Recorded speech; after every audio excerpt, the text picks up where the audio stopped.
Do not. I'm coming. I'm gonna. That's what it's. I'm gonna come. For some reason in my head it was I'm coming. I'm coming. I'm coming. I'm coming. It feels like I'm. You a loser. You can't have stogies in your own home. Just watched. Get a good pump. It's so funny, man. And he's like, my wife's father introduced me to stogies. That means I can smoke stogies in my house. He calls, what is he? He says something like really 90s. Like he calls them dweebs or something like that. Something really 90s. Like you're a dork. You're a dweeb. Something. I can't remember what. I got to find that video, but it's something like really 90s. Yeah. And he's like, you're a loser because you don't. I'm a man. I smoke stoves whenever I feel like it. In my own home. You don't do that. You don't do that because you're a dork.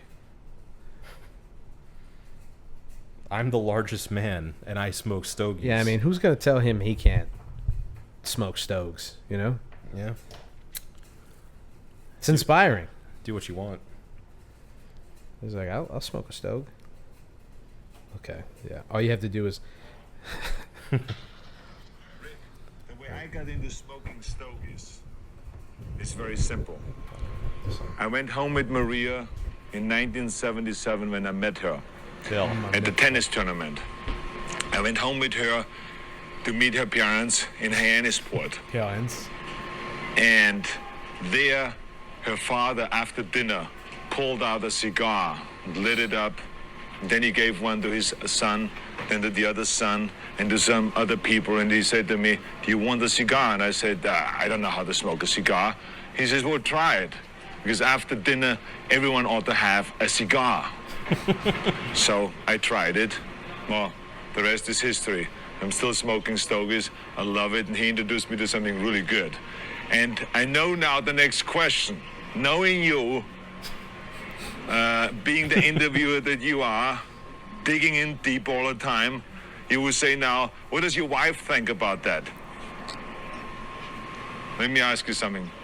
When my wife's father has introduced me to stogies, what is she going to say? She's not going to say my father made a mistake, because her father never makes a mistake. So therefore, it is okay. I can smoke stogies around her. I can smoke stogies in my house. First of all, because her father introduced me to stogies, and second of all, because I'm a stud. I'm ballsy. I don't take no shit from anyone. I smoke my stogie anywhere I want. I don't have to find a hideout place like you. That's what he says. Oh, I don't have to find a hideout place like you. Smoke stogies anywhere I like. I don't have to find a hideout place like you. He really said that's the difference between me and you. I mean, come on, man. Come on. It just doesn't get any better. Just an aura farm. Incredible. He's the fucking best, dude. Yeah. He's the best. And you know what? On that note, let's just get right into this show. Okay. What's up, brewskis? My name is Marco Dupa. With me, as always, the great and powerful, it's Adam Obesius Rodriguez. What is up, brewskis? Getting a little cheeky Coors Banquet in there before we get into the good stuff, you know? Or the better stuff, because this is good stuff. It is good stuff. I can drink Coors Banquet in my home. You can't. My wife introduced me. I don't have to find a hiding place like you. Tonight's brew is special. It's from Russian River, courtesy of friend of the show. He hasn't been on the show, but he's definitely a friend of the show. He's helped us. Past contributor. Yes. Yeah. Mike, Big Mike from Red Light. Love you, man. Appreciate you. He actually brought us 2 bottles. They're off camera. Now they're on camera. He brought us the classic Pliny the Elder, which we have reviewed before. I just double-checked. It's episode 336. So go back and listen to that. And then what we're going to be doing today is the Happy Hops IPA. And Obi's going to have a little bit more about that after the break. What's on tap for tonight, Obi? What do we got? Well, we do have a bit of something I like to call trailer trash. Trailer trash. We got a couple of We got a couple of movies here to go over, including the latest from usual sad boy director of The Swan and such, Darren Aronofsky. And then what's the other one? What? Oh, I said The Swan, didn't I? Black Swan, excuse me. I thought you were. I thought you were fucking around. I didn't know you were calling it The Swan. Of The Swan. Of The Swan. Well, the Swan, the whale, the wrestler. You know, yeah. Makes more sense. Actually, you're right. It should have been called The Black Swan. The Black Swan instead of just Black Swan. Thank you. Definitely rolls better with Yeah. Yeah. I'm with you. The Requiem. The Requiem for a Dream, yeah. No, I'm with you. I'm with you. Okay. We're going to ignore those two. Q. It. Ah, yes. Welcome to Derry. Derby. Derry. A TV special. Yes. Yes. A Going prequel. back to the roots of the original, TV special thing with the OG It. Yeah. movie. Yeah. TV movie thing. Yep. And then F1. Yes. We just added this before we recorded, but F1, the new trailer with Brad Pitt and some of the lineage of Mission Impossible. Mm-hmm. Oh, excuse me. Not Mission Impossible. Top Gun Maverick. Yeah. Sorry, Mission Impossible is just top of mind. I'm so excited. So excited. What else we got? Well, I know you're thinking about like good movies like Mission Impossible, maybe, and Top Gun Maverick and things like that. But what about an all-time classic? Well, a soon-to-be classic. The Skibidi Toilet movie has finally gone into production. So let's talk about that. Okay. Skibidi Toilet. Yeah. Circling the pipes. Yes. It's great. Uh-huh. I can't wait for that. Yeah. We also have All American Rejects doing something pretty interesting. Haven't heard that name in a long time. Me neither. But they are, I would consider, innovating on the performance and touring scene. So we'll talk a little bit about that. And then we have to talk about this lawsuit that is taking place very quickly after this big Star Wars expansion thing for Fortnite. Because apparently, instead of using James Earl Jones clips or finding an impersonator, which, for the record, and we'll talk about this later on, there is a shit ton of people who can do that voice now. And by the way, they've hired people in the past. Instead, Epic Games decided that they were going to use AI, apparently, to voice Darth Vader. And probably Lord knows how many other characters that they've used AI for at this point. Well, and how many they plan to use in the future. If they get away with it. Which we'll see. So, all that, but the only way that we can get to any of that is if we crack open these brewskis and we start this show off right. It's episode 464 of the One Beer In podcast. Take your time. There you go. All right. Beautiful. I feel better now. Lost to be found by someone to save you when you're down. Yes, I'm bored when it's bright out. So bored when it's bright out. 4 5 a.m. It's kind of a cheaty way Take me to a to place build where foam. I fit in. Pouring it like super rough. If you pour it smooth and you know what you're doing and you know how far you need to pull it up and build that foam, kind of break the carbonation as opposed to just like shocking it to foam. Because tell me if I'm wrong, that would dissipate the head faster, would it not? I mean, doing a hard pour when it's not meant to be a hard pour. yeah, because you're not. I mean, I guess it depends on like the glassware will help too. Like if there's an etching in the glass to keep it foamy, the kind of beer it is. But yeah, I mean, if you just fucking as opposed to like a nice smooth pour and building that beautiful cascadey head of foam. Beautiful cascading head of foam. Yeah, look at that. Let's do a quick cheers here. Drink it up. Oh yeah. Awesome. say. Foghorn Leghorn. So funny. Foghorn Leghorn. I'll say. All right, this is the One Beer In Podcast, the podcast where two brews crack open a brew and we see where that one brew takes us. I'm Marco, that's Adam. Yep. You want to tell the people a little bit more about what we're drinking tonight? I would love to. This is from Russian River Brewing Company out of Santa Rosa and Windsor, California. This is the Happy Hops IPA. Cold read goes as follows. Happy Hops was originally brewed in 1944 by the Grace Brothers Brewery in Santa Rosa, California. We are paying homage to the Grace family, whose brewery closed in the 1960s and have revived, quote, Happy, the charming hop character who graces the front of this label. Happy Hops is an IPA brewed with both new and old world hop varieties, giving this beer bold aromas and flavor with notes of tropical and stone fruits. Comes in at a 6.5% ABV. Right on. So that's who that is. Mm-hmm. Yeah. Then, I mean, I appreciate the dedication to the character. Yeah. And not just having like a guy being like, oh, that'll work. It's Happy. It's Happy. They do a really cool thing with their stuff is just like super simple, like almost minimalist, but you know, this makes sense. You could have put like some like weird wizard or something on there for like Pliny the Elder, but instead they were like... That's a historical figure, you know. I didn't know that. Yeah. That's why I said that, because now I feel like an asshole. There's Pliny the Elder and Pliny the Younger as well. What did they do? I think they were in ancient Greece or Rome. I forget which one. I don't know if I'm going to leave this in. Okay. I think they were around for Mount Vesuvius, but don't quote me on that.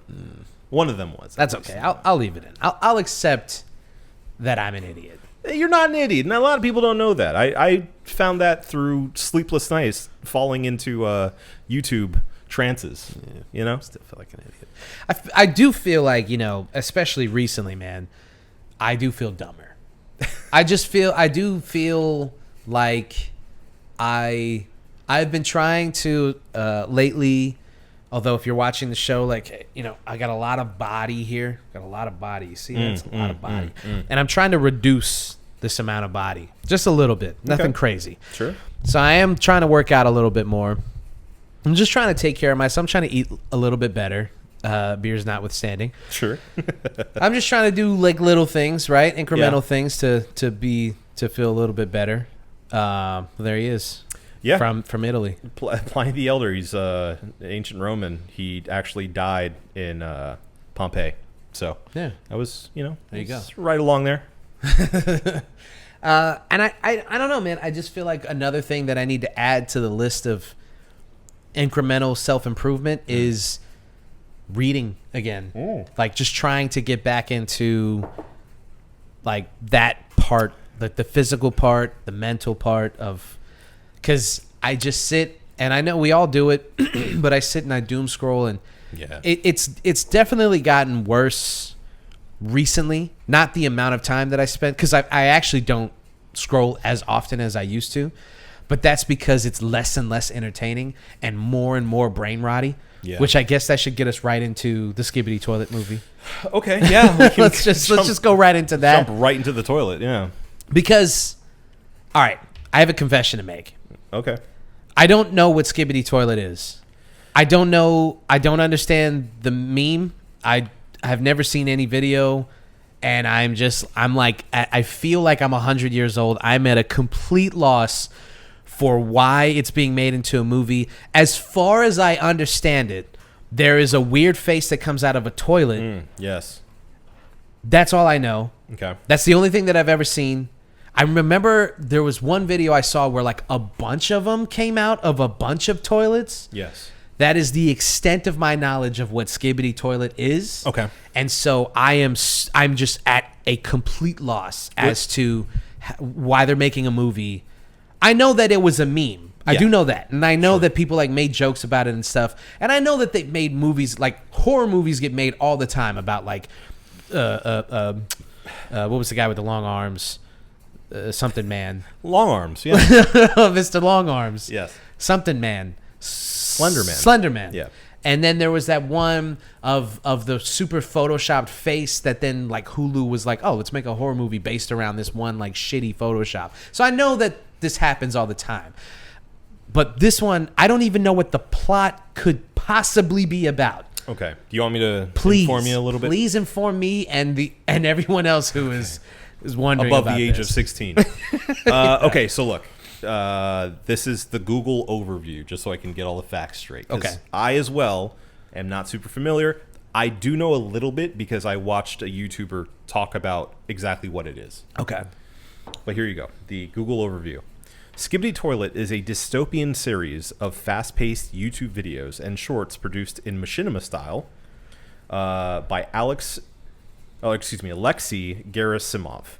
It features animated toilets with talking heads, aka Skibidi Toilets, trying to take over the world, Skibidi Toilet. and camera heads, that's the capital C, capital H, no space, or humanoids with CCTV camera heads fighting them off in an all-out war. Other odd characters also appear in different installments. Adding to this are This is a whole series? it is. Adding to this are remixes of Bizer King's song Dom Dom Yes Yes, which includes the repetitive use of the word skibidi. I don't know what that means. What is that? What is Dom That's, Dom Yes Yes? What does that mean? That's a musician, apparently. Bizer King has a song called Dom Dom Yes Yes. Can you pull that up? Can you pull that up on YouTube? Sure. I'd be And then happy to. I'll drop it into the video. I can't imagine that would be No, pull up a Skibidi Toilet with the Dom Dom Yes Yes. So we get the full context of Okay, let's see. Yeah, here we go. This is a full season. It's only a minute long. It's 1 minute. Ads. Oh, gosh. Sherry. He's going on you.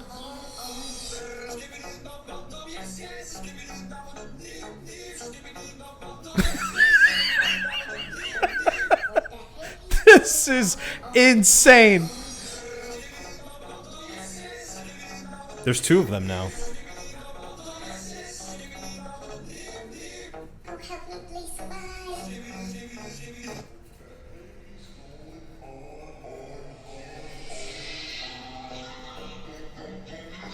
Okay, so they're invading now. Okay. A guy just got run over by that giant toilet. I don't know if you saw I that. missed that. What the heck is going on you? Okay, I do understand the Skibidi Toilet part Yeah. now. This is crazy. This is what kids have been like. Okay, this is exactly what I'm talking about, dude. Brain rot. That's, This like I know like it's not the first brain rot video of all time, but Certainly that's not. crazy, man. That's, horrific. Okay. Now, what is the plot of the Skibidi Toilet movie? Are they going to actually like it's going to be about these Skibidi Toilets? I feel like such a fucking oh man, dude.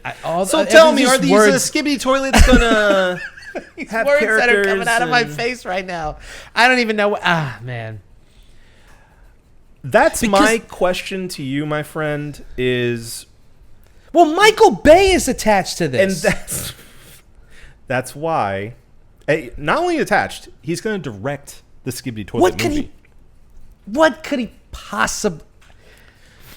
Okay, so look. This is my theory. I think what he's going to do is do like they've been doing forever and make a...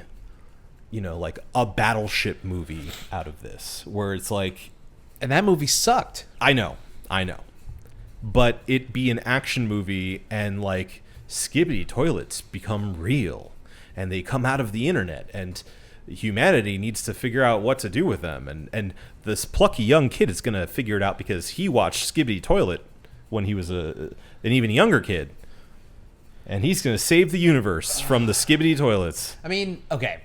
So Michael Bay is obviously not a stranger to taking something and just being like, fuck it, we'll make it work. Yeah.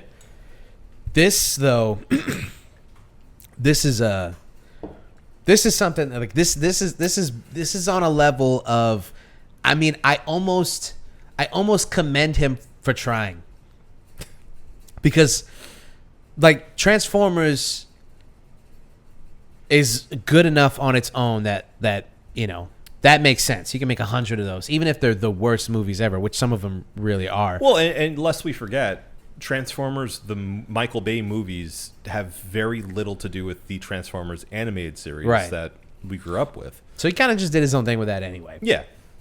Same thing with the Battleship movie. Instead of it just being like a military movie about, you know, ships in the ocean shooting at each other, he was like, it's got to be alien robots, and Rihanna's there. Yeah. For some strange reason. Why not? I mean, she could be anywhere she wants. She's Rihanna. No problem with that. She's earned that. So, on the one hand, okay, I see what you're saying. Like, Michael Bay has already shown that he can take something and just go, well, we'll use that thing, but it'll be something else. This, though, it's not attached to any kind of...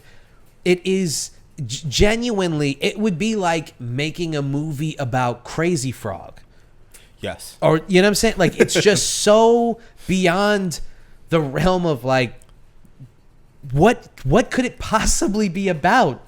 And you know what, the funny thing is, I see the boardroom scene happening here where they're like, this is the cutting edge. This is the future.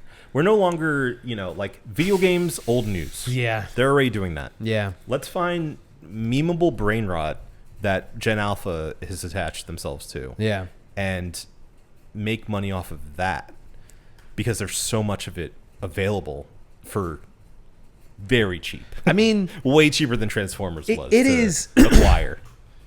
Well, two things. Number one, like these companies do this kind of shit all the time. Like we were talking off mic about sea shanties, and that was that was a moment in time where all of these companies like fell over themselves to try to maximize as much as they basically wring out of that rag as much as they could before it all fell to shit, which, spoiler alert, it fell pretty quickly. Oh yeah. Like people were not, we were sitting at home during the pandemic and needed something to hold on to, and sea shanties became that thing for a little while. Just the natural community of hearing multiple men sing together just felt right. Yeah. You know what's funny? I another YouTube black hole that I fell into. There was, I believe, either a pirate, naval, or sea shanty expert. I forget who it was, but he explained that apparently the one that like really kicked off the entire sea shanty thing recently in the past 5 years, not actually a sea shanty. What? Funny enough. No Yeah. way. Yeah. There's just some guy singing. Well, no, it's technically not classified as a sea shanty. It doesn't like fit the parameters of what a sea shanty actually is. Okay. So I know you're playing with the semantics of it all, but just so you know, it's actually not a sea shanty. See, you guys gave this guy $3 million to sing songs that aren't even classically sea shanties. Sea shanties, yeah. Number two, I had no idea that the Skibidi Toilet thing was as massively popular as it is. Yeah. So, well, I mean, it's become slang for like kid speak. Right. And that is my first introduction to it. Was I saw a TikTok where a mom was messing with her kid, and she like dropped him off to school, and she was like, all right, Skibidi Toilet. And he was just like, don't do that. Don't ever say that again. Which I thought, oh, that's cute and endearing. Yeah. Whatever. Moved on. Sure. Had no idea. And then I had seen that. I'd seen that creepy face coming out of a toilet. But and I knew that it was Skibidi Toilet. I knew that there was a connection there. Yeah. But I felt the connection. I felt the connection. Yeah.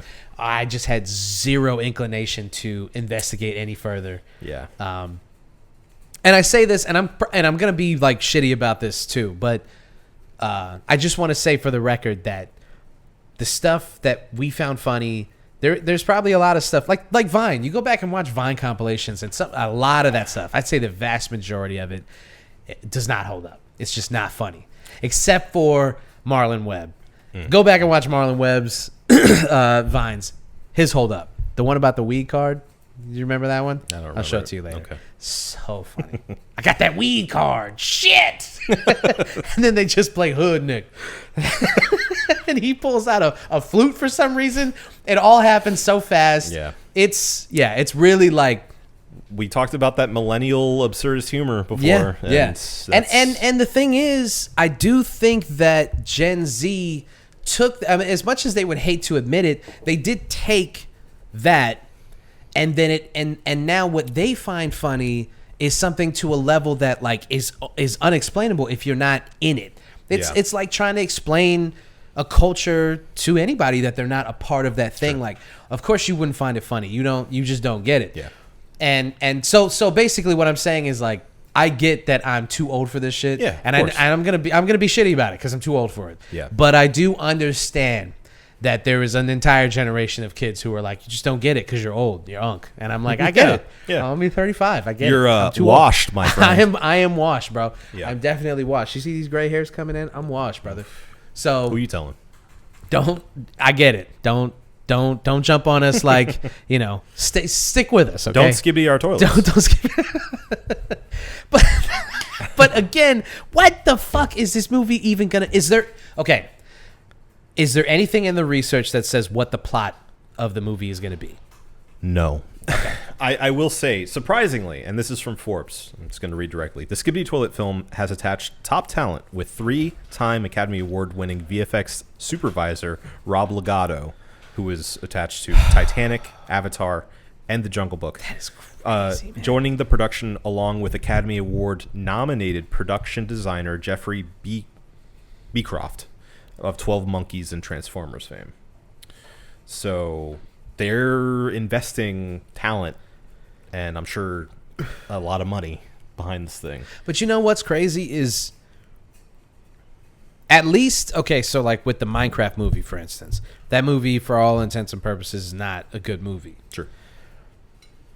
It worked for children who don't care about the movie being good. They care about it being funny and entertaining and like doing the memes and stuff like that. They care about that. And that's why that movie's going to make $1 billion. Well, and for all intents and purposes, it wasn't a bad movie. It was fine. You just said the exact opposite of what I said. Well, no. I'm not saying. No, because I want people to go back and hear me say, for all intents and purposes, it was a bad movie. No, you say, for all intents and I'm sorry. purposes, I it was a good movie. No. It wasn't a bad movie. I could have sworn you said it wasn't good, and to which I have heard the same. Okay, all right, yeah, maybe I did say it wasn't good. Yes, I did not hear it wasn't bad. I- said it was a bad movie. Okay. Yeah, see? Okay, well- how quickly you forget. I'm sorry. Do I need to pull it up again? I don't listen. Can I do it again? No. I trust you. Doesn't listen. I'm just so invested in what I need to say Right, that I right. just tune you out completely I sometimes. get it. I'm sorry. I get it. I don't even hear myself sometimes. Okay. Look, here's the deal. Yes. Here's the deal, man. I think for us, it would be a bad movie. I think, according to critics and according to fan reception, viewer reception, I should say in general, it was passable. It was fine for what it was. Probably a step down from even like the Super Mario Bros. Movie, Yeah. But like you're saying, it did the trick. It satisfied the people who are super into Minecraft still and kids. It definitely catered to their needs, and that's why it's successful. Scratch that itch for them. Yeah, exactly. And I mean, again, according to Forbes, this series on YouTube has over 35 billion views. That is 35 billion with a B. That is crazy, man. So there's clearly demand for this universe. And I think that's what they're saying in the boardrooms. And that's why Michael Bay's like, sure. yeah, Give it to me. I'll do it. I bet they all said, fuck it. Like, okay, even if it's the worst movie ever made, there are going to be people who go and see it. The children yearn for Skibidi Toilet, is what I'm trying to say. So, yeah, I mean, no. but it being a Michael Bay movie, obviously he tends to do action-oriented movies, but usually within like the angle of a PG-13. I wonder if he's going to make a PG movie to cater to the alpha kids who aren't quite there yet, you know? I don't know. I'm morbidly curious to see. I can't wait for the trailer. I really. Yeah. Chicken Jackie. It needs to be explained in Forbes. The chicken jockey meme explained. They needed a whole thing for this, for Skibidi Toilet. How was there not a full fucking article explaining Skibidi Toilet? This is the article, my friend. Oh, this is it. There's an entire portion that says, what is Skibidi Toilet? Oh, okay. I was about to say, like, what the fuck? What did they, like, drop the ball on that one? Yeah. Anybody who's reading Forbes and is like, I wonder what this Skibidi Toilet thing is all about. My kids keep talking about this You know Skibidi what? Toilet. Kudos to you for trying to stay informed. Sure. Yeah, like, I'm curious about this Skibidi Toilet. It's the entire reason why I watched that YouTube video. If my kid was sitting around running up 35 billion views on the Skibidi Toilet, I have failed as a parent. That's how I feel. I failed. I told you I was going to be shitty about this. Yeah, you are. I mean, I can imagine catching your kid, like walking in on your kid on their iPad watching Skibidi Toilet has to feel like our parents felt when they saw us watching like Ren and Stimpy, you know? And just be like, what the hell is this? What are you doing? Yeah, and to that I say, nay, sir. No, and that's Our stuff was better. And that's the thing. Like, I get that this perspective of being like, no, our stuff was funny. This isn't funny. Yeah. I get that that's not a good perspective to have. But this is literally garbage. It's like, literal garbage. Yeah. It's literal garbage. Yeah. It's like a bunch of like bullshit. It looks like Half-Life. And a bunch it of uses the mod. Okay, so yeah, that's like where Yeah. I guess I should have figured that. Yeah. So it's a bunch of assets Yep. from the, I mean, and again, like, that's a lot of their humor is just that. It's just a mashup of a bunch of things, and then you're supposed to like find the joke or like inherently understand the bit. Yeah. And you know, it's one of those things where you're like, I finally feel too old for certain things. Yeah. And this is one of them. Like, I'm past the idea of understanding what is supposed to, like, even the chicken jockey thing, I get. The Minecraft, I mean, I played Minecraft. Sure. Yeah. They came out when we were of age to play Minecraft. Yeah. But even like the meme itself, I get it. I get the even the fucking kids being obnoxious in the movie theater and stuff like that. Even that, Sure, yeah. I get. I don't think it's good, but Right. I get it. It's silly. They're being silly. The Skibidi Toilet thing is just, I finally am at a point where One I'm step like, too far. Yeah, I don't get it. One step too far. I don't get it, and I'm not gonna try. Yeah, it's perplexing. I too am morbidly curious to see what the hell Michael Bay is going to do with Skibidi Toilet. I will say, the first time I just watching that whole thing, yeah. shocked me enough that I did find it funny. Yeah. It was shockingly funny that that's a thing that has 35 billion views. Yeah. Yeah. Mm-hmm. I have nothing else to say about Skibidi Toilet. I'm sorry. I'm all out. Nothing else to contribute I'm all out. to Skibidi Toilet. I'm so sorry. That's okay, because we can move on to a bit that we all know and love, and I think that there's going to be some good stuff in here. It's now time for Trailer Trash. Trailer Trash. Okay, let's start with... It starts with... let's start with Caught Stealing. Okay. The Derry movie. Just saw this trailer today. I think it came out today, didn't it? I think so. Yeah. As of this recording. Right. Caught Stealing, an Austin Butler Joint. And it's Austin Butler, what's her face? Zoe Kravitz. It's Bad Bunny's in it. Bad Bunny. Matt Smith. Matt Smith is playing like a punk. a punk from like a Cockney punk, which is cool. Yeah. We got Liev Schreiber. Action Bronson apparently. Vincent D'Onofrio. I saw him in there.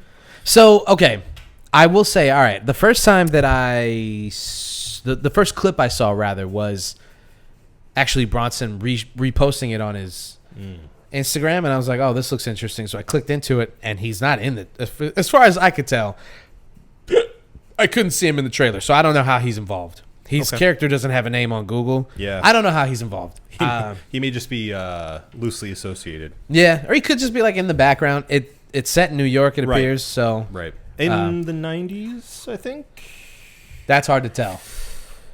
It's kind of hard to tell because you don't know how. I mean, people are dressing like that now, so it is set in the It is in the 90s, yeah. Okay, cool. I thought I saw the Twin Towers, so that's why I was like, Oh. okay. Do they have Bronson's character in here? He's just Action He's Bronson. just Action Bronson, Okay. yeah. All right. Maybe he's just Action Bronson, like a different. He'll be Thug number 1. David Hayter wrote this?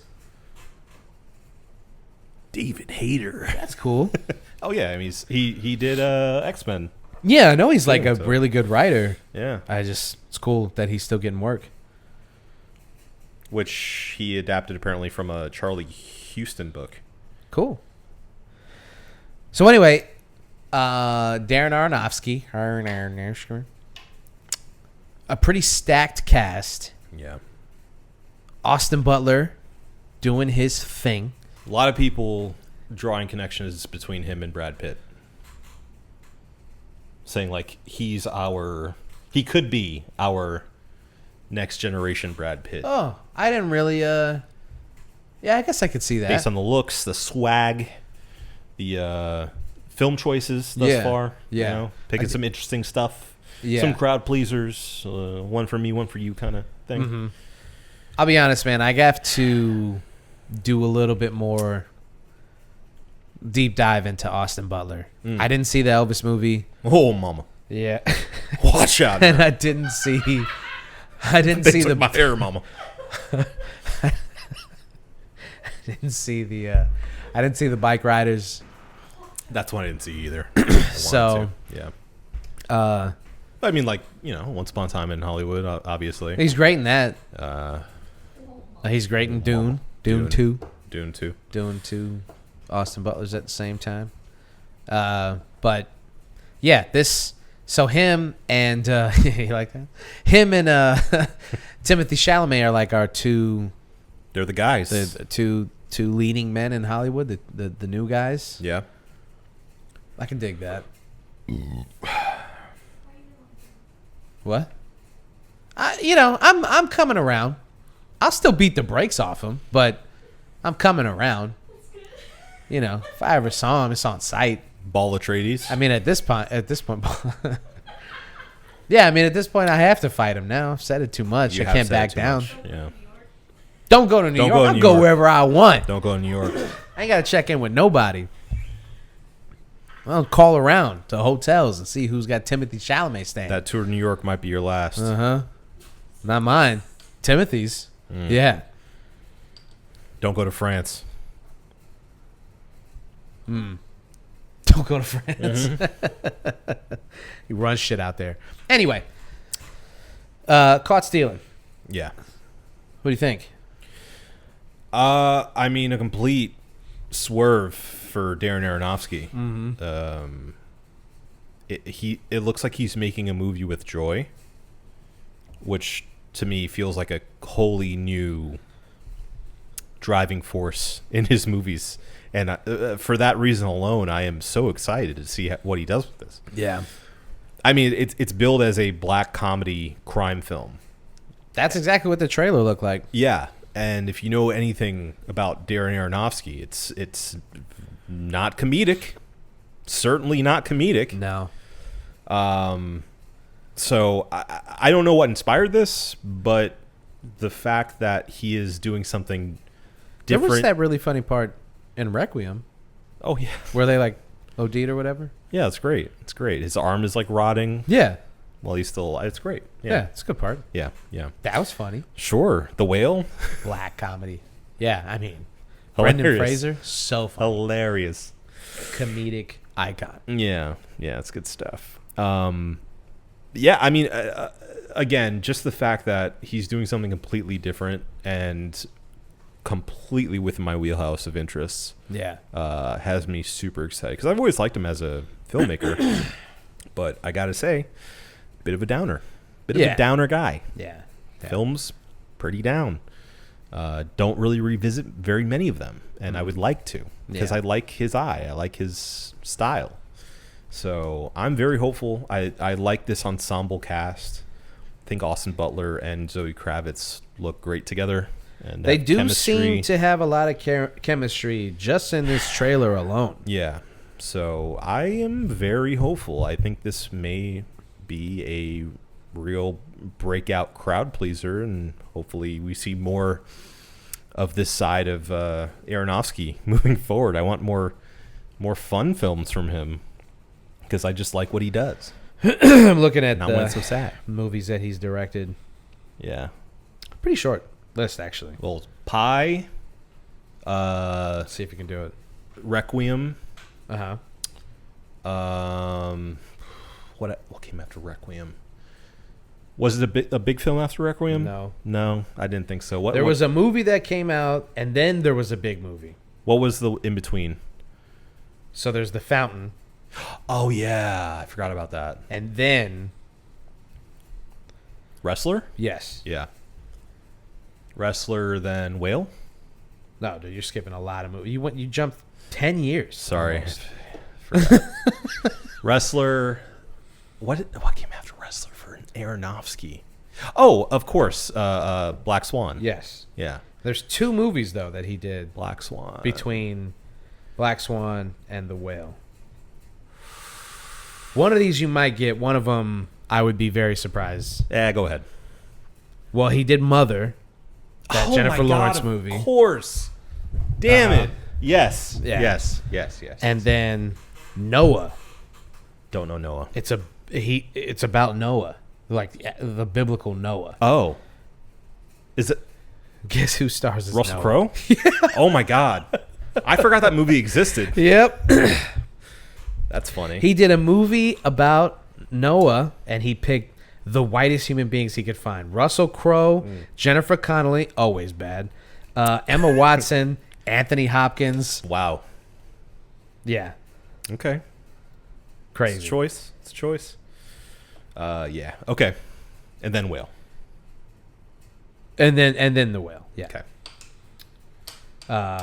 And now Caught Stealing. Yes.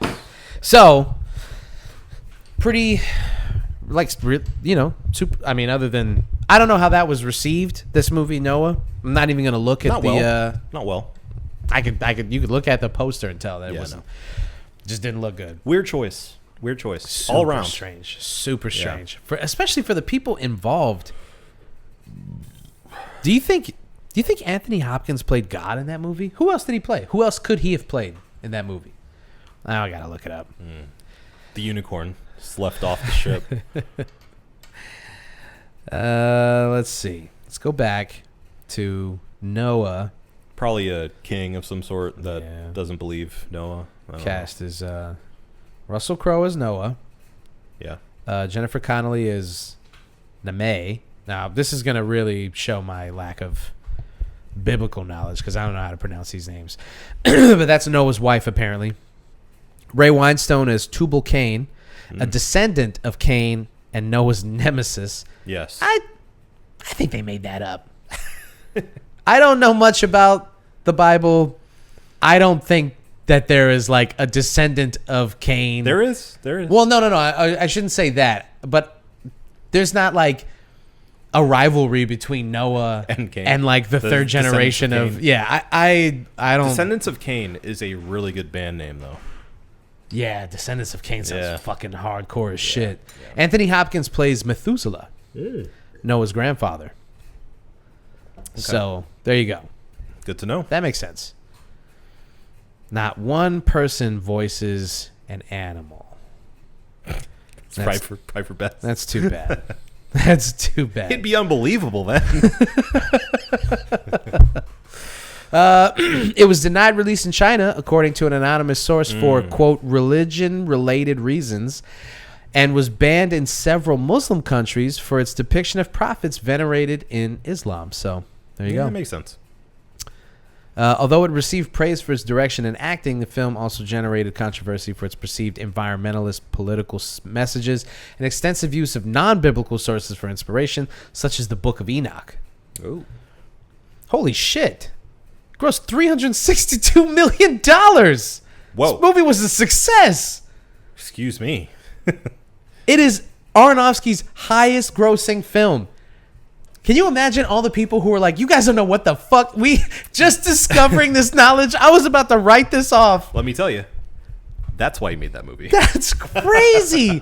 It received generally positive reviews. Really? And grossed 362. It has a 75% on Rotten Tomatoes, and it made 360. This was a all-around legitimate blockbuster success of a movie.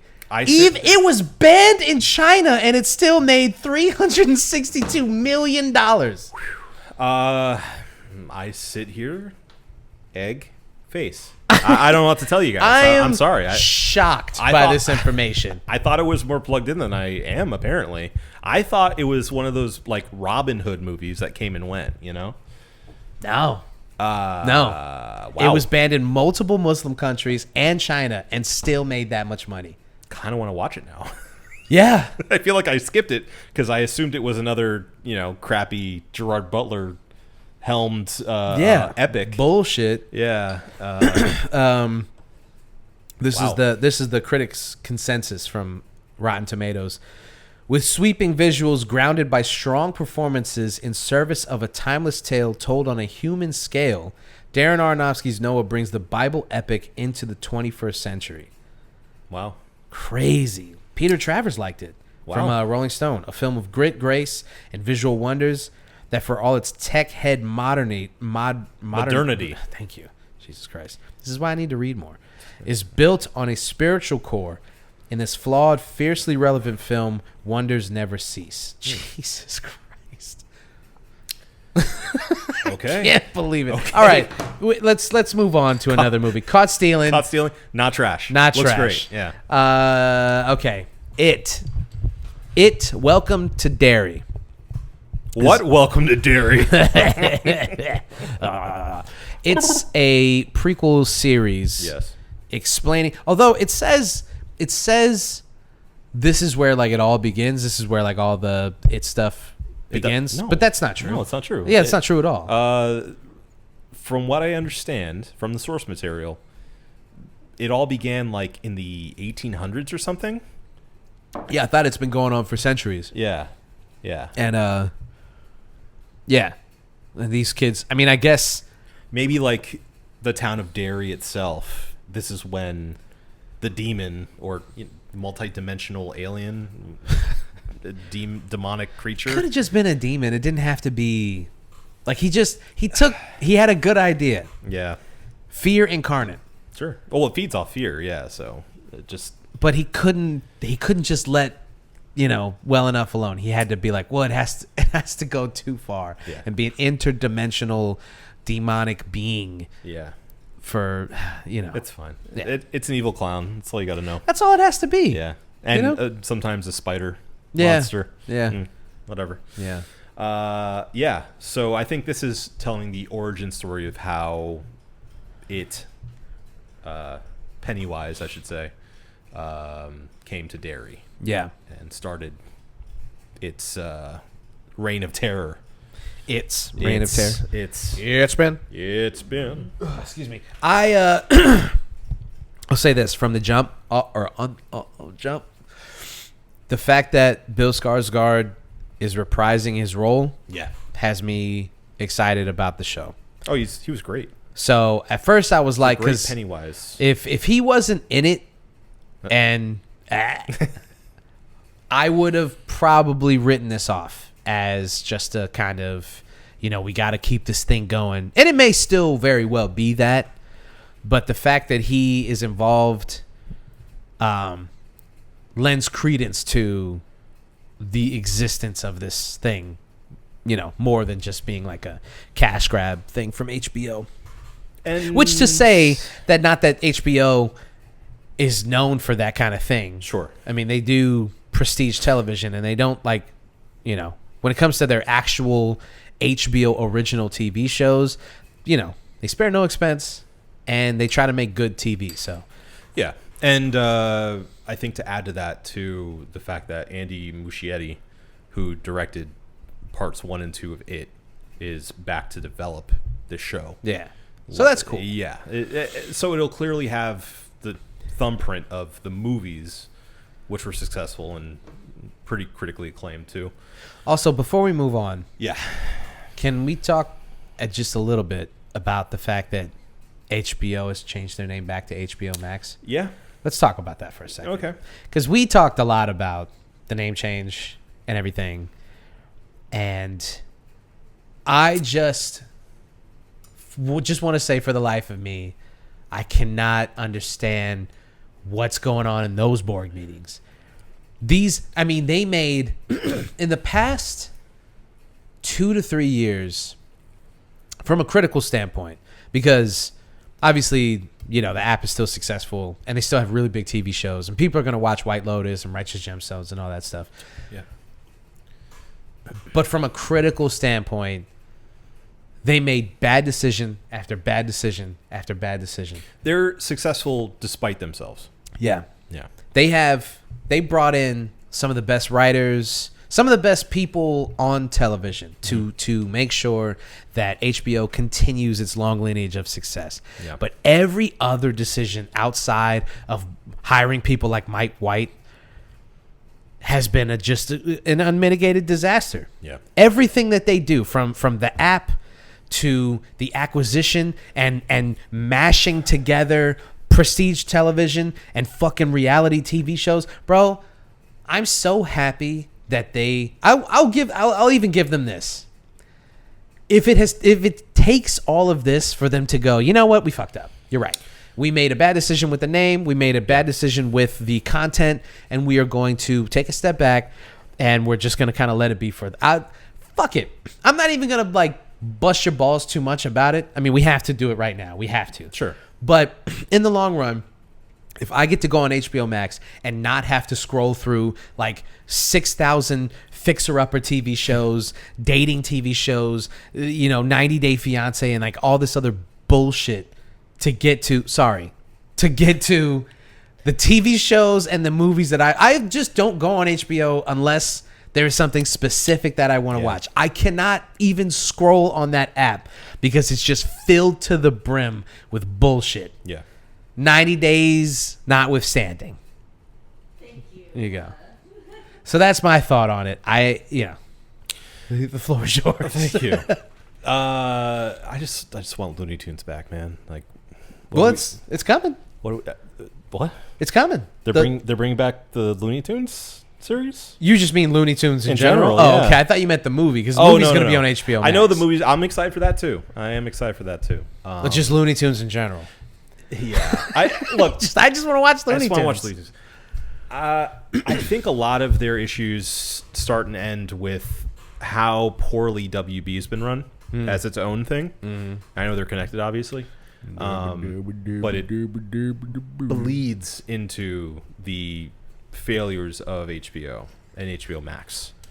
And to your point, I don't think I've gone on HBO Max to just browse and see what movies they have in a very long time. Yeah. Now, look, honestly, that's a good and bad thing because on one hand, they are making good enough original content like Last of Us that has me specifically going out of my way to watch that or The Rehearsal, Yeah. things like that I actually go out of my way to see and make sure it's weekly watching for me.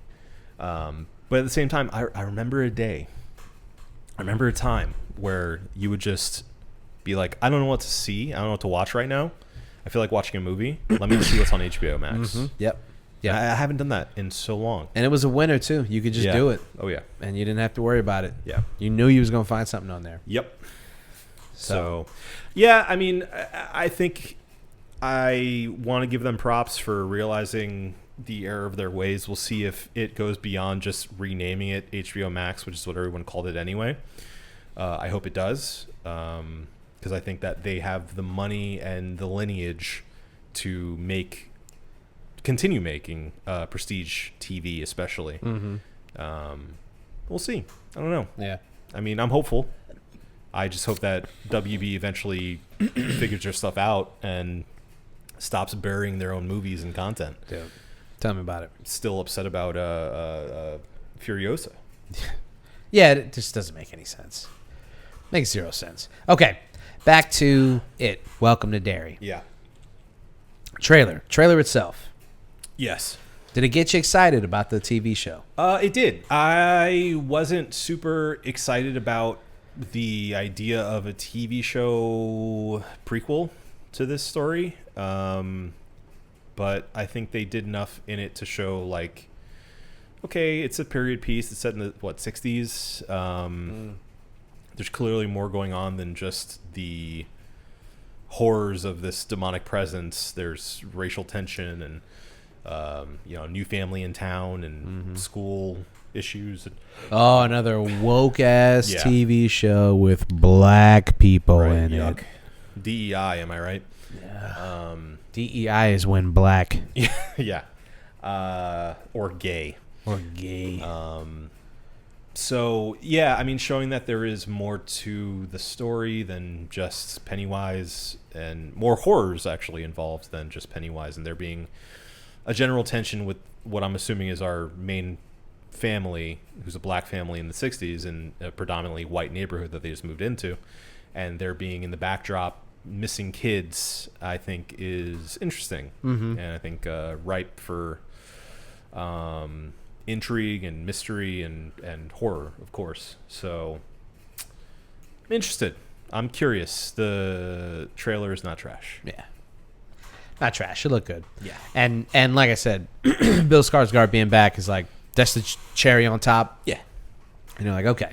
lot of the original and the people. showrunner, Yeah. or rather director, is going to be the showrunner. Yes. All of that stuff is like, okay, they care about this. This isn't just something that they're throwing on the app to just make some money. Well, it's apparently, according to Wikipedia, Andy Muschietti, Barbara Muschietti, and Jason Fuchs, who were all involved in the It films. Nice. So the entire creative core of those movies is back. That's so. great. That's Yeah. great. Yeah. That's what you want to see when they adapt things like that. It's like, bring everybody back and Sure. you know. All right, one more trailer. It's the F1 trailer. Yes. Speaking of Brad Pitt, everybody wants to have the new Brad Pitt, but guess what? The man is still going.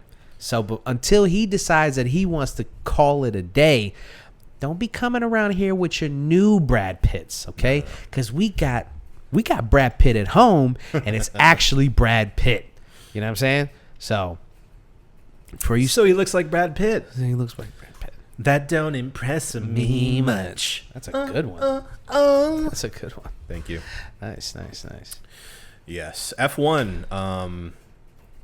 I mean, first of all, F1 stands for Formula One, type of racing. If you're not informed, has really exploded in the States. Yeah. In the past 5-10 years, wasn't really that big around these parts. I know some people who have been into it for a while. I also know some people who are like, okay, you watched that fucking show on Netflix, Right. and now you're an F1 guy. I was going to bring that up. The F1 documentary series on Netflix was a lot of people's introduction into what F1 was, the drama, the characters behind it all. And as a marketing vehicle, no pun intended, was incredible. Oh, yeah. For F1. like a massive success for them. huge. I mean, they already were making like millions of dollars, Absolutely, yeah. but I can't imagine like how much more they made off of people being, because you don't make more money than you do off of casual fans of a thing. Yeah. They're the ones who shit. I went to a Solar Bros game and I spent $160 on a jersey. I don't even watch hockey. Yeah. You know, I just was like, I'm here. Yeah, absolutely. And do I regret it? A little Maybe. bit. I can use that money right now. So it's okay. You're supporting local business. yeah. The home team. Yeah.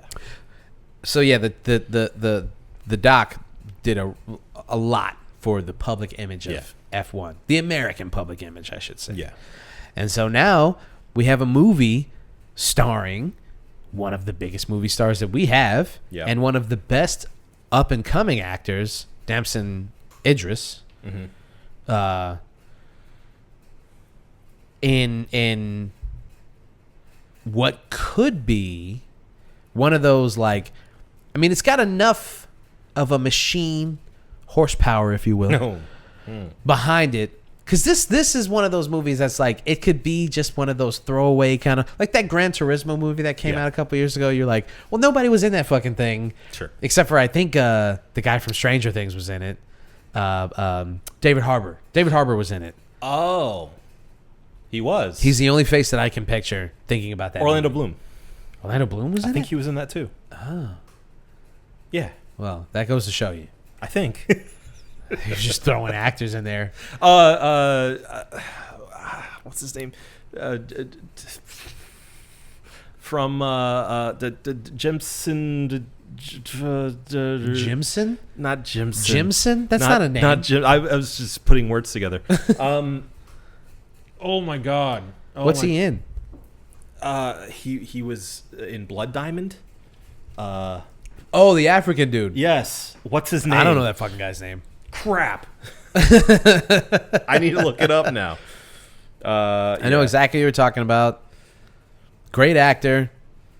Yes. You know, with all due respect, and I apologize, I never really figured out how to say his name. Jimon Hansu. Sure. Yes. Jimon Hunsu, yeah. Jimon Hunsu.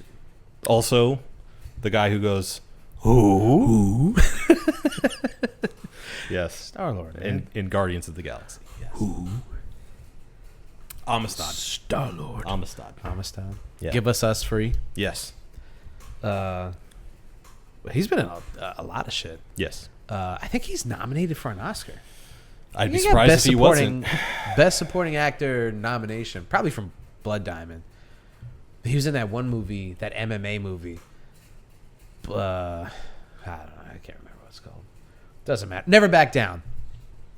Because I remember I was getting my first tattoo, and they had it on the TV. I remember there was an Xbox, and I was like, man, I really much rather play Xbox than to watch this fucking movie.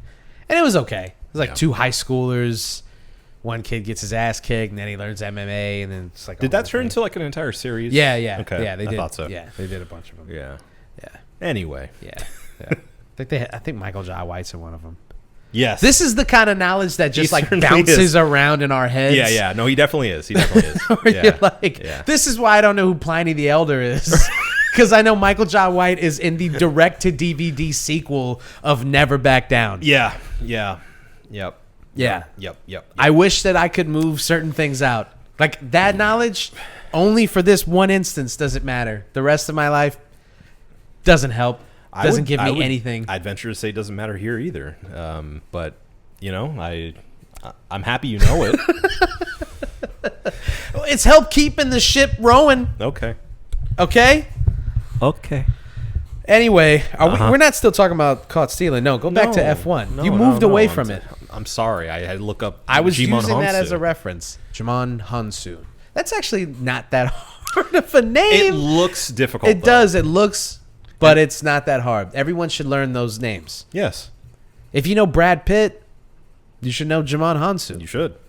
I think there was an article written about him saying like he deserves so much more than he currently has because like he's still a working actor. Like he needs these jobs, but he's been doing it for decades. Yeah. And like having these parts like from time to time and getting acclaim, but not really. With all due respect, the name probably has a lot to do with it. You have to think about like people. I truly mean this with all due respect. People are lazy and racist. So he should be Jimmy. No. Heller. No. I am Jimmy. Yeah. I am happy and proud of him that he said no. You're gonna learn my name. And I'm ashamed that I didn't. I'll just be honest with you. Well, to be fair, he is like a that guy. You know, He's definitely a that guy. except for Amistad, where he was like the lead. The guy. Yeah. not a that guy. I think he's beyond that guy status. Sure. I think if we learned his name earlier on, then he wouldn't be a that guy. He's been in enough stuff. It's fair. And I was watching an interview with him where he was like, dude, I've done everything, and I still have to do these. I still don't get I don't get as many movie roles or movie That's what I'm offers saying, and yeah. stuff. And Yeah. and it's like I mean, he is like clearly one of the best modern actors. Absolutely. He's amazing in everything that he does. Yeah. All right, that's enough glazing this guy. Okay. Jimon Hansu's in it. Okay. No, he's not. He was in. Oh, he's not in it? What No, were we talking about? We were talking about Gran Turismo. Oh, he's in Gran Turismo. He's the dad of the kid who. He is? Yeah. Who? Jamon Hansu. Oh, okay. Yeah, sorry. yeah. Well, it's two fucking racing movies.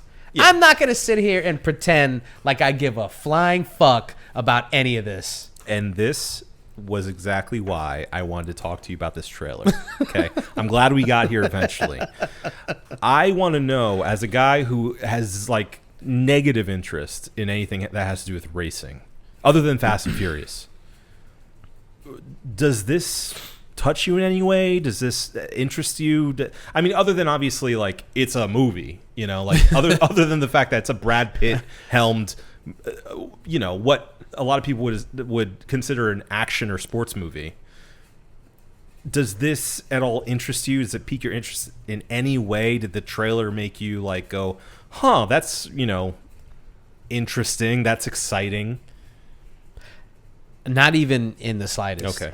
I could not care less about this movie, about Formula One, about racing. Yeah, it just does not register on my Richter scale at all. And even with Brad Pitt being involved, I'm just like, I don't know what I would attach to because I don't care about this. I don't care. I don't care. Well, So- you have like a passing knowledge on F1, right? Like you know what it is. No, generally. I mean, Okay. other than sure, I know what it is more than I guess regular folks who don't know anything about it. I do understand the cars. I understand like the weight and like I understand Excuse me? car. I understand car. I understand the cars. No, I understand like the differences, and I get that it takes a supreme athlete to drive an F1 car. I don't mean to disrespect it in that way. They're like jet fighters that drive. Yeah. You know, like Yeah. literally they have to do neck workouts because of the extreme G forces. And they go through they go through their tires like a bunch of times because they're like just Absolutely. killing. Yeah, and I get it. And not to say that it's not impressive either. Yeah. Because you know, I've watched some F1 races and thought like that's incredible. After 5 minutes, I'm like, I'm bored. I'm done. So yeah, I mean, yeah, like you said, it just is not interesting to me. So yeah, I mean, Now, I ask that with the added knowledge that Joseph Kosinski, who did Top Gun Maverick, is the director. Do you think that he could make it in such a visceral way in the way that he made Top Gun Maverick such a like white knuckle experience that you would be interested in watching it? Can he translate that for like the layman is my question to you. maybe because I do think people assume that there's an added level of danger to Formula One that isn't inherent to, like, say, NASCAR. Yeah. So I do think that some people would look at it and go, like, this is scarier. This is more, challenging. Not to say that any of that is true. I'm just saying, like, I can understand where somebody may come away from this going like, ooh, this isn't just them going in a circle. This is, you know, they're going at like 200 miles an hour and blah, blah, blah. Like, they're like little missiles on the road. Yeah. I can understand that on a certain level. I'm just really trying to put myself in a seat in a movie theater and going like, I can't wait for this movie to start, and it's F1. I'm sitting there like, it's F1. Oh man, okay. Outside of Fast and Furious, is there another movie that you can think of that centers around racing that you enjoy? Death Race. Okay. I mean, I guess that counts. Yeah. Another movie that centers around racing. was thinking like Days of Thunder. No. Well, okay, I will. All right. I've actually never seen Days of Thunder.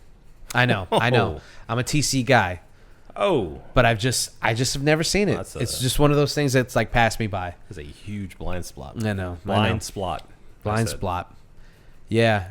I know. Okay. So, Let me have to fix that. Cars. Okay. I like the first Cars. You know, I Chickow. still haven't seen Cars. Never? Not a single car. See, all right, we're I've seen not one car. No. Couldn't tell you. I know Lightning Not a McQueen. single car. I know he says ka-chow. Yeah, That's it. right. Okay, all right. The Larry the Cable Guy is the tow truck, right? Yeah, Mater. Yeah. Tow Mater. Mater, right. There's a Porsche at some point. yeah, A sexy Porsche. Yeah. And there's a car with like a grill that looks like a mustache. Oh, I believe that's Tom Selleck. okay. Or not Tom Selleck, but no, Tom Selleck. Yeah, that would make sense. Yeah. Mustache. Yeah. I Okay. think that's Tom Selleck. Good to I know. could be making that up. But anyway, not to say that those two movies are on the same level, but I do feel like I feel like we're a little even. I haven't seen Days of Thunder, you haven't seen Cars, which has a higher score on the Rotten Tomatoes. Let's see. Not to say that that's the barometer for everything, Well, look, but for the sake of argument, I From think. what I understand, Days of Thunder wasn't very highly reviewed. Well, But hey, no, stand on it.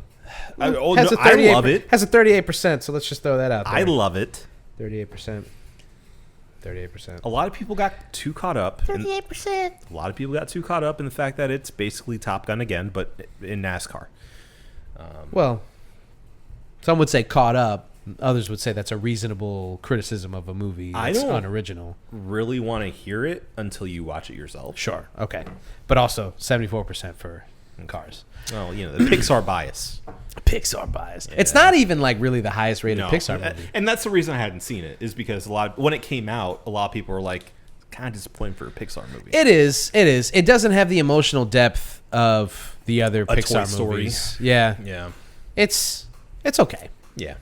Well, I mean, Disney found it fit to make an entire like section of a land dedicated to cars, so. Which I find insane that they.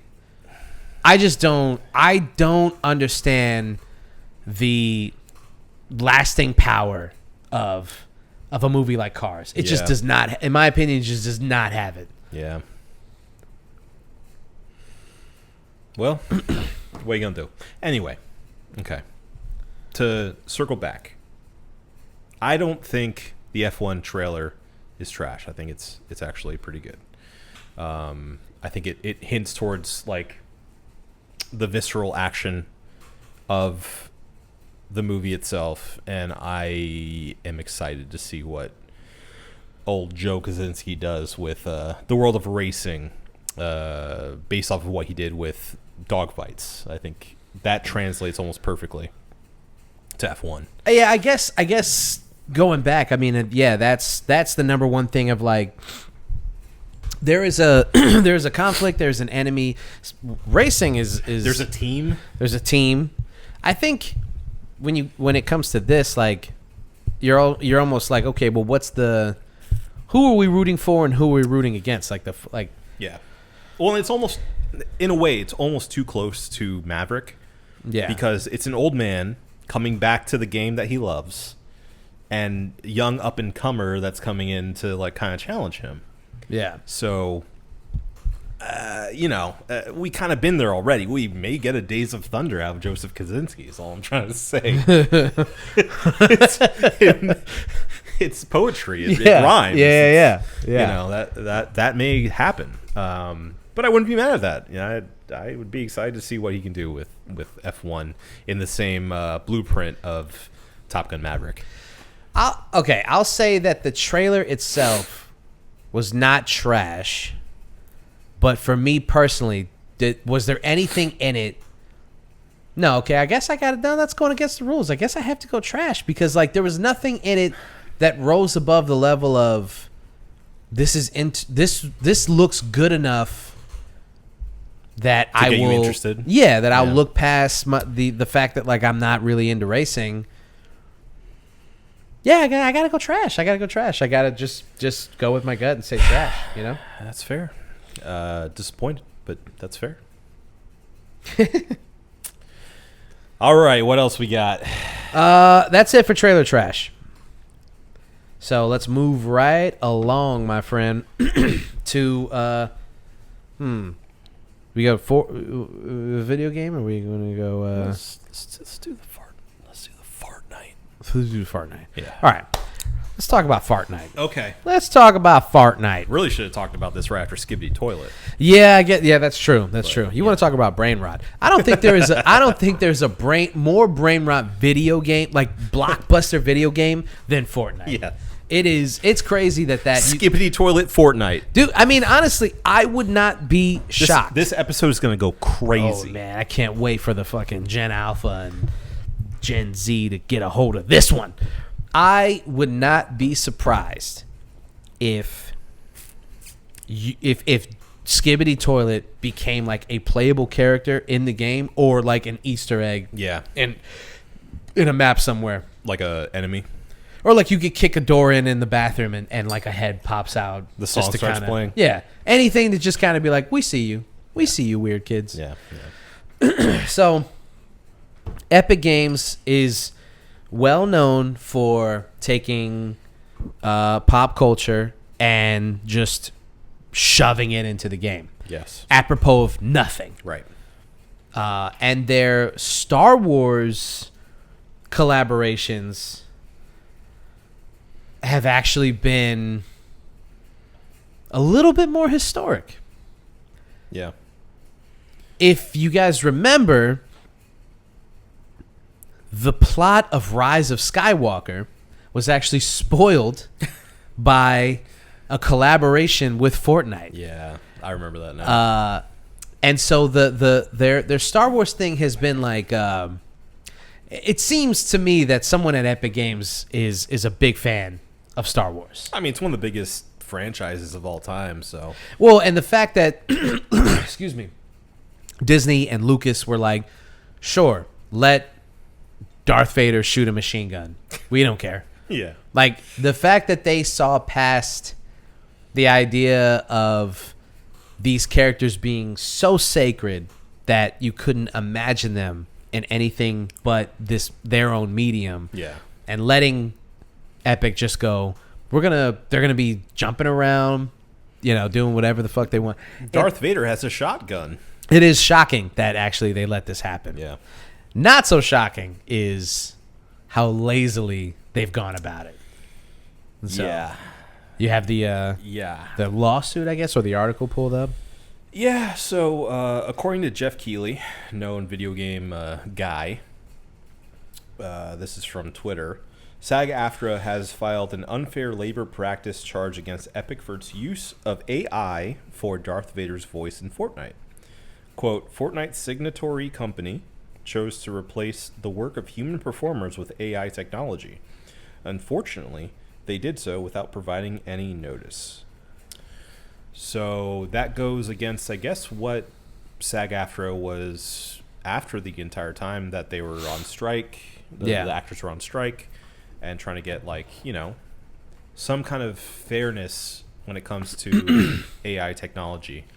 Well, I mean, at the end of the day, it appears that their whole thing was not to stop AI, but to make sure that they were in on it, I guess. Yeah. It seems like that's the more and more that we discover about what they finally agreed upon was like, oh, no. You guys can do whatever you want. We just want to be paid for it, and we just want to know when you're doing it. Right.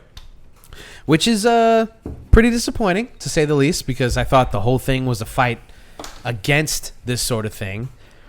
Well, the thing is, I see where they're going with this, which is the idea that AI is inescapable. It is a fact that it will happen. It is happening, and to try to completely turn your back to it is unrealistic in this perspective. And so, at very least, all we demand is to be compensated for our likeness to be generated artificially. You know what? I would just like to argue that I don't believe that. That's like a foregone conclusion that AI is going to be a factor. Yeah, I believe that if they were strong enough and if they had enough backbone, that they could have kept fighting. Yeah. I refuse to believe that something like this, when it comes to art, is a foregone conclusion. I know that is what tech bros would have you believe, and I know that that's what like society at large would be like. Well, it's whatever. And if I want a piece of art, I can just feed it to this machine and it'll spit it back out to me. What's the Generate big deal it for me? Well, you saw the new Google one, right? Yeah, The new video Google video and audio Google AI technology. Yeah, and that kind of stuff, and that's the thing between like the big machines that are creating stuff and the small creators who are just like, well, what if Saquon Barkley was in my favorite action movie? What if I put Saquon Barkley in Rush Hour? Like, sure, man, you can feed that into Google or ChatGPT or Gemini or whatever the fuck, and it'll spit out whatever that thing is. But to me, I think that when it comes to actual artists creating art, because you're not an artist if you do that. You're just not. No. You're not. I'm sorry. I'm not sorry. Fuck you. You're not an artist if you do something like that. And when it comes to something like video game, a video game like Fortnite, I mean, as bizarre and brain rotty as it is, these are artists creating this thing. Yeah. Keeping this thing alive, having these ideas, and this betrays that idea. And I don't think that they had to do this. They didn't have to do this. They could have hired a voice actor to say these lines. They could have used lines from the movie. Well, and they try to get ahead of it by saying, we talked to the James Earl Jones family and made sure that they were okay with it, which means they gave them money. Sure. Exactly. Which, fine. Yeah. But that didn't cover the SAG-AFTRA element of this entire thing. And that's why they dropped the ball on that. Yeah. Yeah. Which seems like it's so new. It seems like that would be the thing that you would pay attention to the most. Yeah, you would think that they would be, especially if you're going to do the AI thing, you would uncover every stone possible before you have to deal with something like Absolutely. This. And let's be clear, the a lot of people may be thinking, especially if you don't play Fortnite, they just generated some words for him to say or some things that he didn't say before, like, grab the shotgun, something like that. Stupendous Darth Vader. Right. Thank you. I've been working on it. Grab the shotgun. Grab the shotgun. Intergalactic Kegger. Zed. Yeah. What actually this entire thing is it would actually interact with your character, and you specifically, you could talk to Darth Vader. Yeah. And he would respond in kind, especially like he would say your like screen name and whatnot, your gamer tag.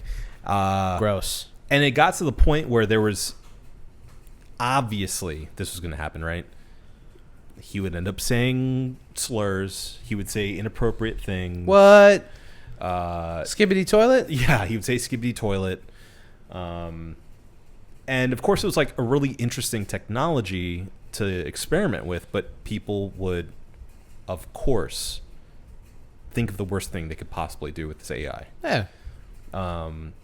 So that led a lot of people to be like, this isn't okay after all. Like, it was cool for all of 10 minutes before, some 19-year-old kid from Wisconsin came in and was like, what if I can get him to say the N-word? Yeah. And found a way, Yeah, because they always do. Right. So that added to this entire thing with the SAG-AFTRA, which I don't care so much about because, like you said, it's not the most like ethical end of this thing. It is what I would call like diet ethical, because it involves these actors getting money at least. Yeah. They got what they wanted out of it, so. Yeah. I'm curious if you think that they're going to, by they, I mean Fortnite in general, are going to play with this anymore, or if you think it kind of stops here at least for a while because of all the controversy.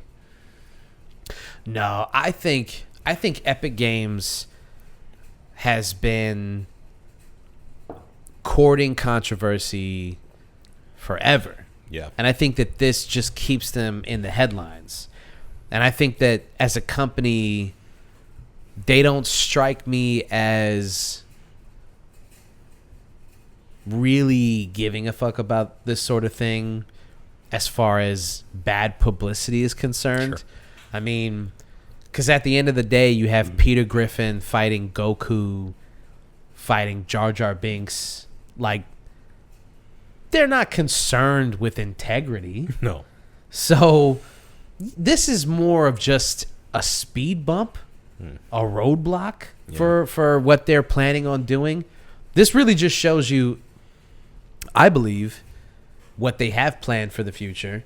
And depending on how this lawsuit shakes out, depending on what the Screen Actors Guild does and what they want from this, it could just be as easy as Epic just throwing a couple mils at it. And that's exactly what I was going to say. I agree. I think what is going to result from this is them going, sorry, here's some money, and we won't do it again. Mm-hmm. Well, we will ask, or not even ask, we will announce that we are using the likeness of James Earl Jones and that we've talked to his family and they're getting a fat paycheck and you cannot complain. I just can't imagine that it cost less to do this and have to worry about a potential lawsuit than to just pay a voice actor to do it. Yeah, that's a great point too, because why would you even bother? Like, why even entertain this possibility? Like, they are Epic Games. They made Fortnite. Fortnite is almost too big to fail. Right. Why not spend that money on a sound-alike and use generative AI for that person for far less than you would do for the James Earl Jones estate? Right. Not to try to take money out of James Earl Jones' family. God bless him. Right. But if you're thinking about it strategically, why would you even bother? But also, okay, just to go back to that for a second, with all massive respect due to James Earl Jones and his estate, he doesn't own the character. Sure. He has no control over that. The only thing that they would have to worry about is the bad press from his family coming out and being like, nobody talked to us about this. And that would pale in comparison to the idea of them using AI in the first place. So that was just a non-fucking starter to begin with. To go to them and be like, you cool with this? Like, who gives a fuck? Respectfully. Yeah. Respectfully, who gives a fuck what they think? And that's the biggest question mark for me is, like, they clearly were aware of the perception. Yeah. Yet they didn't bother to worry about the legal logistics that are involved with SAG-AFTRA. And I'm surprised that Disney didn't jump in and be like, you guys are using like a voice actor, right? Right. Because they were clearly involved because Star Wars, obviously. And they're not going to just let that shit fly. Somebody dropped the ball. Somebody was like, yeah, sure, who cares? I just remembered at the top of the show I was going to talk about, there is a guy who voiced Darth Vader for years when James Earl Jones had like semi-retired. Yeah. And it was one guy. And I can't remember what his name is, but I remember thinking like, I mean, he was incredible at it, to the point that like you can tell if you're Star Wars obsessive, you can tell, but to the untrained ear, he sounded Pretty just like good, him. yeah. And so I don't know. Maybe that guy's like not working anymore, or maybe God forbid he had moved on. I don't know. It doesn't matter though. Somebody, like you were saying before, somebody out there can do a close enough Darth Vader. Yeah. For them to emulate James Earl Jones. Yeah. I wouldn't be saying this if he was still alive. Like, I would love for him to get the work if he wanted Absolutely. it. But Yeah. That's number one. Yeah. That's number one. Don't take the guy's character and then, if he's still around, you ask him to do it first. Sure. Yeah, this all, I mean, I don't think that we've ever not let our feelings show about AI and what it's doing to art and how it's infiltrating every aspect. I don't know if you're as angry about it as I am. I feel like you are. Yeah. Okay. Well, Because I get like enraged when sometimes people are like, why don't you just ask Chat GPT? Yeah. And I want to fight them. I'm just like, I don't understand. Do you even know who I am? Yeah. Why would you ask me to do that? I would never fucking do that. Even as simple as writing an email, I'm like, I'm not going to feed a machine something that I can fucking do myself. Well, the hardest part of it too is like you would generally say, "Oh, just Google it." Can't do that without AI anymore. right. Either. That's shoved in your face. So that's why I lean more towards like the fatalistic point of view with AI. It's like it's coming. it's coming. Whether you There's like it no or way. not, There's it's no coming. way to avoid it at this point. You have to learn how to use it. You have to learn how to adapt to it. And the powers that be, I pray to God that they figure out how to do this ethically without losing the humanity and the talent that is at the core of I need a laugh track of that Arnold Schwarzenegger. Yeah, we need to add that when we bring the. yeah. That's got to be added Soundboard back. because that's funny.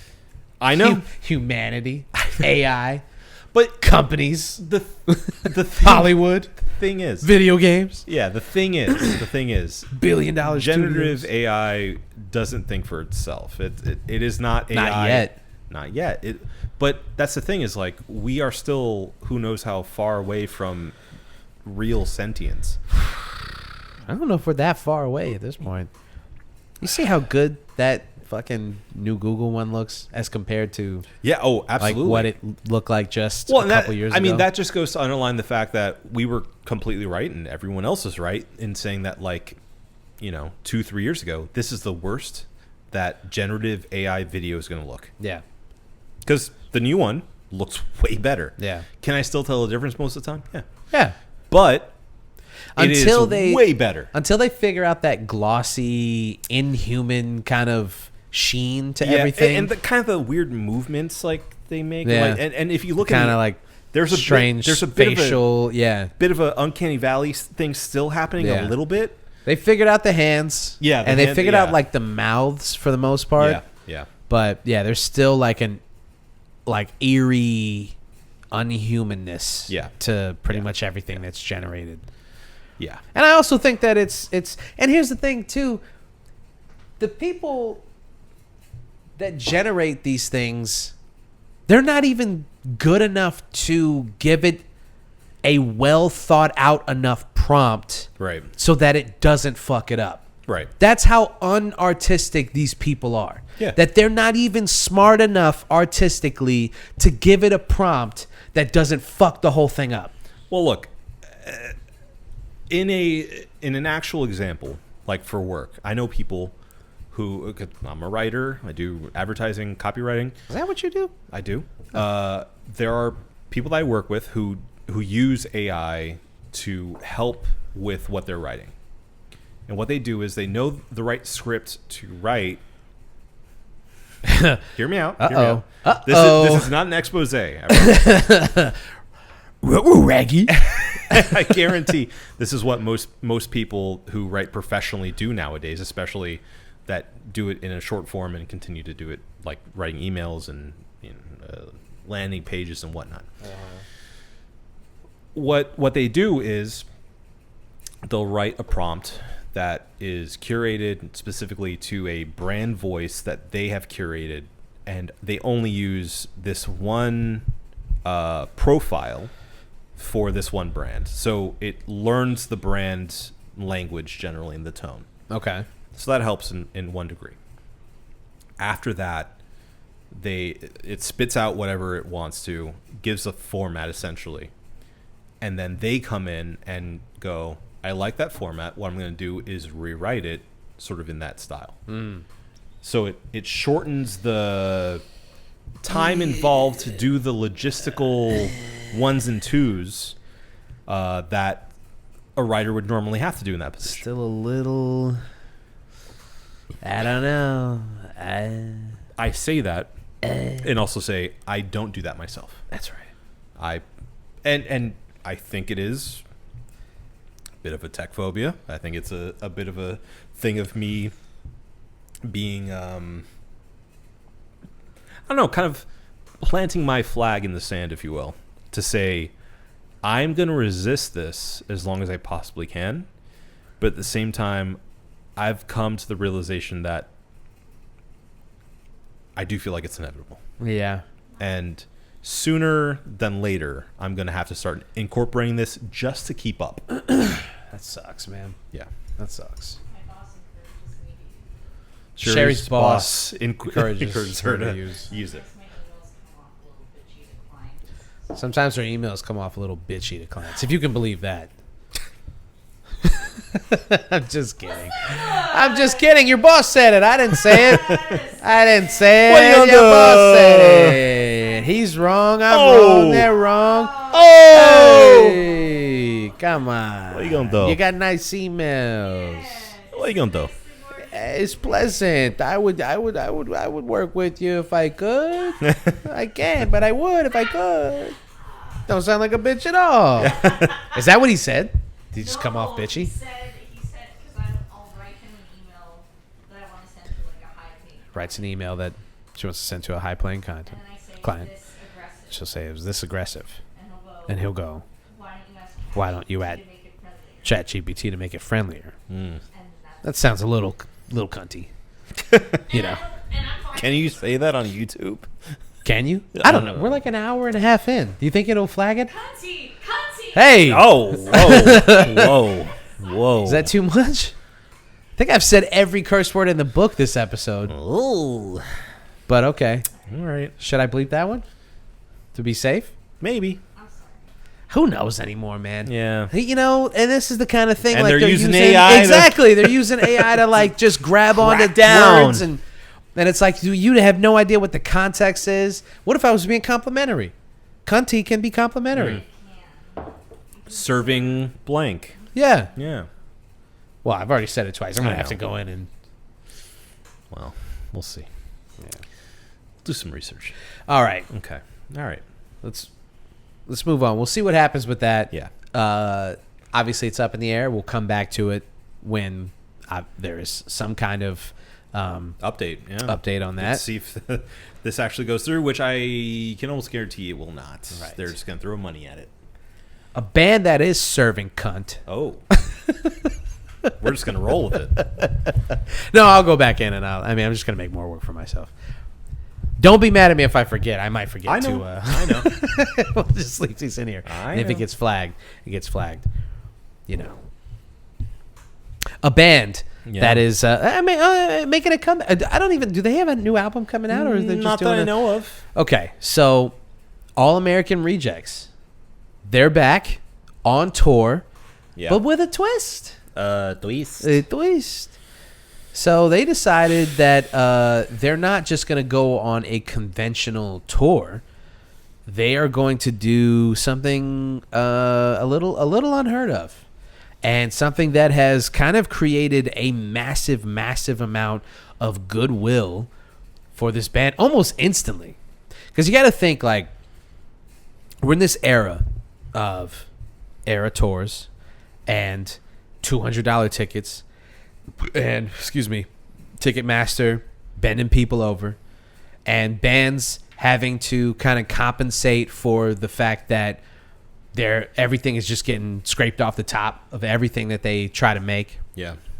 So flying in the face of that is the All-American Rejects Yeah. with this house party tour, Yes. I guess is the best way to describe it. Yeah. So They will crash your house party it will crash your if you house invite them. Yeah. So they have started this new thing of, doing exactly that and showing up to these literal house parties and performing to a crowd of people who probably don't know who they are. Well, I don't know. If you're going to pay for the All-American Rejects to come, you would hope that everybody there is excited to see them. I don't think they pay. This is just a thing that they're doing? It seems that way. I mean, maybe you can buy tickets once it's announced that they're going to be there, but it seems like they are literally just going around and... no, that can't be true. Okay. You think they're just... I'll look it up. I mean, maybe. I just can't imagine that. Like, that's crazy. That makes this even better.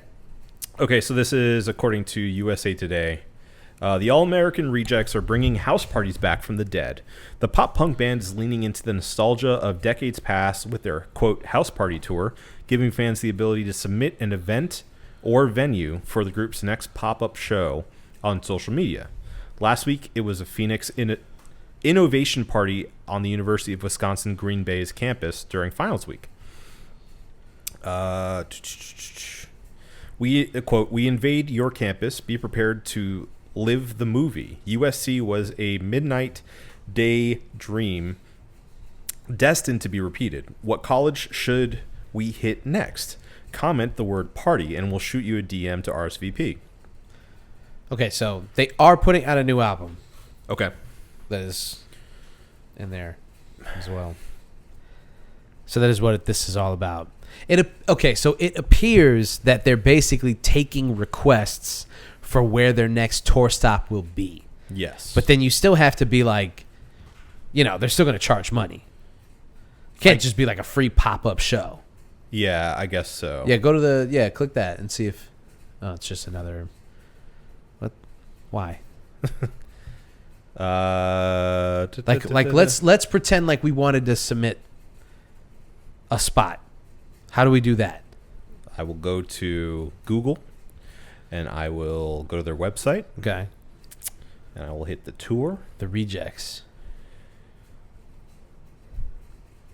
So they're going all over the place. Yeah, you can buy tickets. They're going to be at Warped Tour or MetLife Stadium. They're doing a traditional tour as well.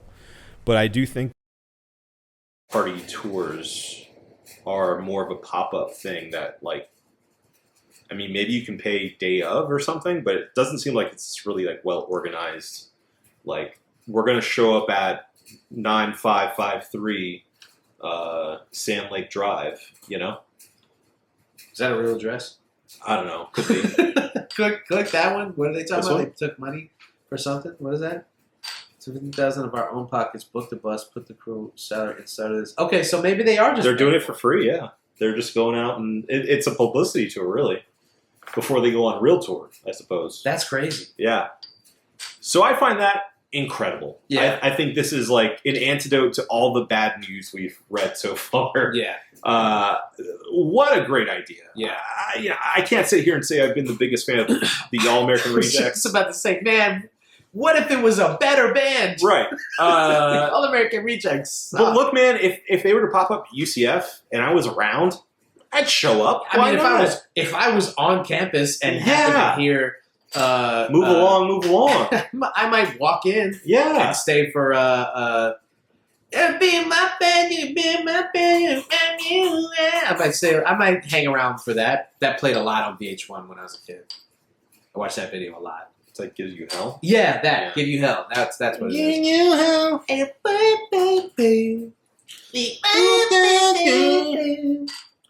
Yeah. I was trying to get with this girl who liked the All-American Rejects a lot, and I failed on both fronts. I couldn't get into the band, and I could not seal the deal. Like we just were on two different wavelengths, and It's I fine. couldn't pretend like I gave a fuck about this band. Yeah. That's fair. It's fair.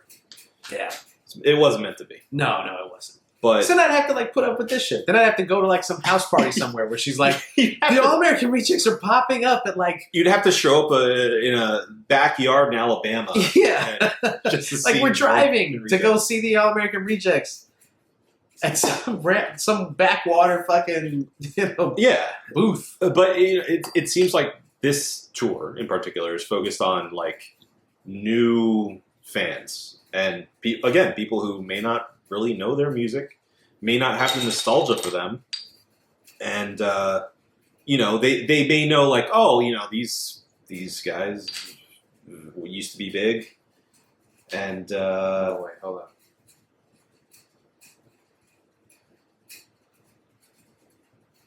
just stopped. Oh.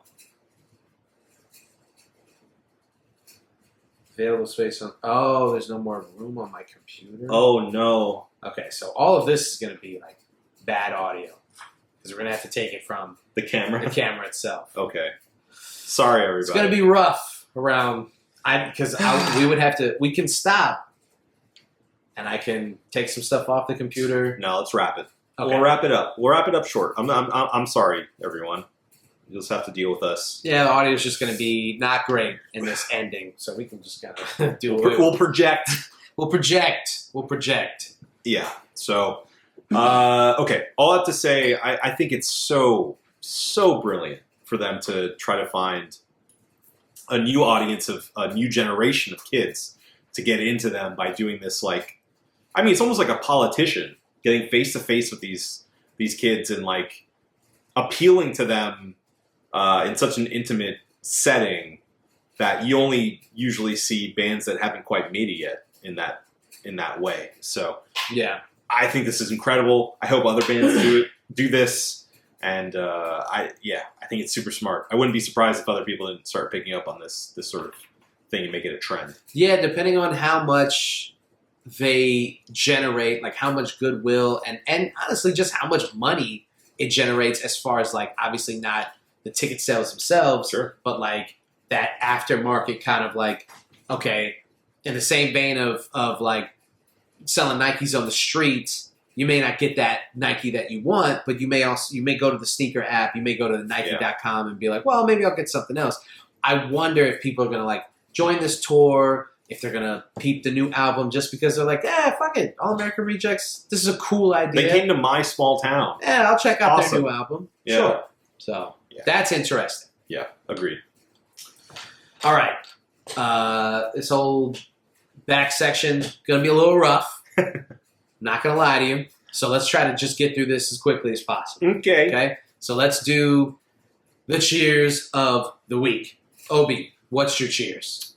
My cheers of the week. Remember, you got to project. My cheers. My cheers. My cheers of the week is seeing music from your roots, as I did recently. Yeah. To see a Puerto Rican, Afro Puerto Rican artist play live in a sort of jazz venue. They did it live. They did it live. It was a great time. I think anyone with any specific ethnic background that they can point to owes it to themselves and their sort of cultural identity to go and explore what that is, what that sounds like, what that looks like, even if it's not necessarily to your personal liking and maybe your generations removed from any kind of, I don't know, real tangible cultural significance. Specifically, music can bring you some kind of, I don't know, a bit closer to that cultural identity. So I recommend that if you can. And I think especially going to local, smaller venues and seeing music on that scale, speaking of the All American Rejects tour, I think is really special, more intimate, and gets you more connected to the art and the music on display. So recommend that if you can. Bless you. Wow. Goodness gracious. Sorry. Enough. We're going to have to use the camera audio because GarageBand shut down on me. Oh no. So enough. Because it's going to pick up. So Okay? It's shut going to the- be on the show. Shut the. What So you're saying right now is going to shut be up. on the show. Wait, seriously? Shut your mouth. Okay. My cheers of the week. No. Go ahead. Talk all you want. It doesn't even matter. Who even gives a fuck anymore? You know? Who cares?